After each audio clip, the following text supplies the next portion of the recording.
Et pour aborder ce sujet, telle toujours la guerre menée par Israël contre quelques pays dans la région, nous avons le plaisir d'accueillir au bout du fil Madame Falida Choubechi. Vous êtes journaliste et députée au Parlement égyptien. Bonsoir. Bonsoir à vous et à tous vos téléspectateurs. Alors, le ministre égyptien des Affaires étrangères, Badr Abdelghati, a mis en garde contre le dérapage de la région vers une guerre globale. Votre commentaire?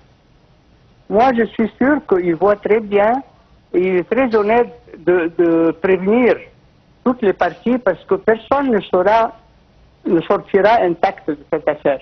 Ça, c'est un fléau qui nous touche tous et qui va avoir des répercussions sur l'humanité entière.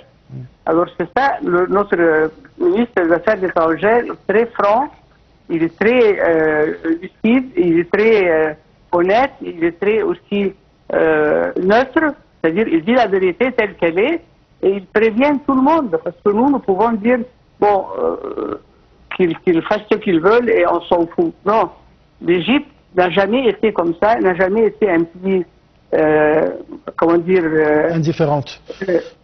C'est-à-dire un pays qui ne pense qu'à lui-même, non. C'est un pays qui a toujours œuvré pour les autres. Toujours. Oui. Pour le monde arabe, pour les Égyptiens, pour le monde arabe et pour l'humanité entière. D'ailleurs, on voit maintenant que beaucoup de partis font l'éloge de la politique égyptienne et des prises de position égyptiennes. Alors nous pensons, moi je crois que le ministre a été très sérieux et que ça va continuer, c'est-à-dire ça va réveiller tout le monde. Il y a beaucoup d'appels de la part de plusieurs pays pour un cessez-le-feu, soit à Gaza, soit au Liban. On sait très bien que les États-Unis, voilà, il y a les élections présidentielles bientôt. Est-ce que vous ne trouvez pas que c'est dans l'intérêt de l'actuelle administration américaine d'imposer un cessez-le-feu pour pouvoir remporter quand même les élections?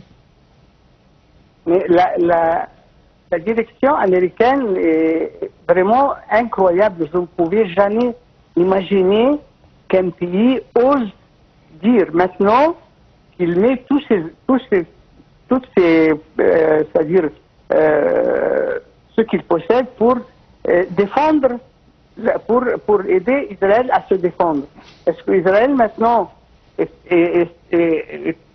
a une agression sur elle ou bien c'est Israël qui nous agresse, qui nous tue, qui nous démolit tout, détruit tout? Quand on voit, moi je vous assure que je n'arrive pas à dormir. Quand je vois maintenant dans les nouvelles, je vois la situation à Gaza et au sud du Liban, je me dis c'est quoi ce pays-là? C'est quoi? Et comment les Américains ne leur disent pas d'arrêter? Et ça, personne ne va lui pardonner aux États-Unis ça. Et je crois que eux comptent sur la sagesse de notre pays, qui essaye de calmer tout le monde. Mais ça ne peut pas durer éternellement. Il faut que les États-Unis prennent la position d'un grand État. Bien sûr. Je vous remercie beaucoup, Madame Falida Choubechi. Je rappelle que vous êtes journaliste et membre du Parlement égyptien. C'est la fin de notre émission de direct. On se donne un rendez-vous demain. Très très bonne soirée. Au revoir.